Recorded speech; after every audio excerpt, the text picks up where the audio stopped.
ನಮಸ್ಕಾರ. ಇದು ಬೆಳ್ಳಾರಿ ಪೇಟೆ, ಇದು ಬಸ್ ಸ್ಟ್ಯಾಂಡ್ ಪಕ್ಕದಲ್ಲೇ ಒಂದು ರೋಡ್ ಬಂದಿದೆ ನೋಡಿ. ಈ ಕಡೆ ಈ ರೋಡ್ ಹೋಗ್ತದೆ ಸೀದಾ ಪಟಾಕಿ ಅಂಗಡಿಗೆ ಹೋಗ್ತದೆ. ಪಟಾಕಿ ಅಂಗಡಿಗೆ ಆಯಿತಾ, ಈ ರೋಡು ಬಸ್ ಸ್ಟ್ಯಾಂಡ್ ಪಕ್ಕ ಲೆಫ್ಟ್ ಸೈಡಲ್ಲಿ ಈ ರೋಡು ಸೀದಾ ಪಟಾಕಿ ಅಂಗಡಿಗೆ ಹೋಗ್ತದೆ. ಈಗ ಪಟಾಕಿ ಅಂಗಡಿ ನಿಮಗೆ ತೋರಿಸ್ತೇನೆ ಆಯಿತಾ. ಬಸ್ ಸ್ಟ್ಯಾಂಡ್ ಪಕ್ಕ ರಿಕ್ಷಾ ಸ್ಟ್ಯಾಂಡ್ ಇದೆ ನೋಡಿ. ರಿಕ್ಷಾ ಸ್ಟ್ಯಾಂಡ್ ಪಕ್ಕನೇ ಒಂದು ರೋಡ್ ಇದೆ, ಅದರಲ್ಲಿ ಬಂದರೆ ಆಯಿತು ನೋಡಿ. ಹೋಂಡದ್ದು ಸರ್ವಿಸ್ ಸ್ಟೇಷನ್ ಇದೆ, ಶೋರೂಮು. ಅದರ ಪಟಾಕಿ ಅಂಗಡಿ ಸ್ಟಾರ್ಟ್ ಆಗುತ್ತೆ. ಇದೇ ರೋಡು, ಇಲ್ಲಿಂದ ಬೆಳ್ಳಾರಿಯಿಂದ ಒಂದು 100 ಮೀಟ್ರ್ ಅಷ್ಟೇ ಇರೋದು. ಇಲ್ಲಿಂದ ಪಟಾಕಿ ಅಂಗಡಿ ಸ್ಟಾರ್ಟ್ ಆಗಿ ಇದೆಲ್ಲ ಪಟಾಕಿ ಸ್ಟಾಲ್ಗಳು ನೋಡಿ, ಫುಲ್ ಪಟಾಕಿ ಸ್ಟಾಲ್ಗಳು.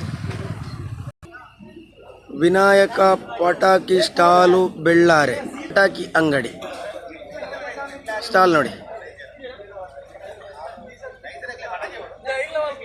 ತುಂಬ ಕಮ್ಮಿ ಇದೆ. ನಮ್ಮ ಬೆಳ್ಳಾರೆ ಪಟಾಕಿ ಅಂಗಡಿ ಪಟಾಕಿ ಹೂ ಬೋಡ ಉಂಡು ಅರ್ಧ ರೇಟ್ ಅರ್ಧ ರೇಟ್ ದಾಯಿಂದ ಪಂಡ ಒಂಜಿ ಪಾಪದಾಗ್ಲನ್ನ ಒಂಜಿ ಇಲ್ಲು ಕಟ್ಟಾಯರಿಗೋಸ್ಕರ ಎಂಗ್ಲೊಂಜಿ ಹೆಲ್ಪ್ ಮಲ್ತೊಂದಿಲ್ಲ. ಮಸ್ತ್ ಕಮ್ಮಿಗೆ ಪಟಾಕಿ ಕೊಡೋದಿಲ್ಲ, ಮಸ್ತ್ ಕಮ್ಮಿಗೆ ನಾವು ಪಟಾಕಿ ಕೊಡ್ತಿದ್ದೇವೆ. ಒಂದು ಪಾಪದವರಿಗೆ ಒಂದು ಮನೆ ಕಟ್ಟಿ ಕೊಡುವ ಸಲುವಾಗಿ ತುಂಬ ಇದೆ ಕಷ್ಟದಿಂದ ನಾವು ಒಂದು ಪಟಾಕಿ ಅಂಗಡಿ ಹಾಕಿ ಅವರಿಗೆ ಒಂದು ನಮ್ಮ ಒಂದು ಉಡುಗೊರೆಯನ್ನು ಕೊಡ್ತಿದ್ದೇವೆ. ದಯವಿಟ್ಟು ಎಲ್ಲ ಬಂದು ಸಹಕರಿಸಬೇಕಾಗಿ ತಮ್ಮಲ್ಲಿ ಕಳಕಳಿಯ ವಿನಂತಿ. ಬೆಳ್ಳಾರೆ